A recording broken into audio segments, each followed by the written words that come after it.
Today's topic is binding energy curve. We will study binding energy per nucleon versus number of nucleon. Mass number is plotted along x-axis and average binding energy per nucleon is plotted along y-axis. It is clear from the curve that this peak is for the isotope of helium. It indicates that the helium nucleus is particularly stable. The binding energy per nucleon increases rapidly for nuclei with small masses, as can be seen here, and it reaches a maximum value of about 8.5 to 8.7 for a nucleon number of 60 here. See, this is maximum value of binding energy per nucleon. And for greater nucleon numbers, greater than 60, what happens? The binding energy per nucleon gradually decreases. Okay. So eventually the binding energy per nucleon decreases. So there is insufficient binding energy to hold the nucleus together.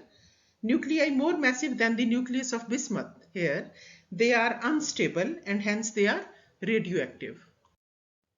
Now, in a fission reaction, a massive nucleus divides into two fragments whose binding energy per nucleon is greater than that of the original nuclei. In fusion, two low mass nuclei combine to form a more massive nucleus whose binding energy per nucleon is greater than that of the original nuclei. It must be noted that the binding energy of the massive nuclei at the right hand side of the curve is about 7.6 million electron volt per nucleon. The less massive fission fragments are near the center of the curve and have a binding energy of about 8.5 million electron volt per nucleon. Thus, the energy released per nucleon by fission is the difference between these two values. That is 8.5 minus 7.6, which is about 0.9 million electron volt per nucleon.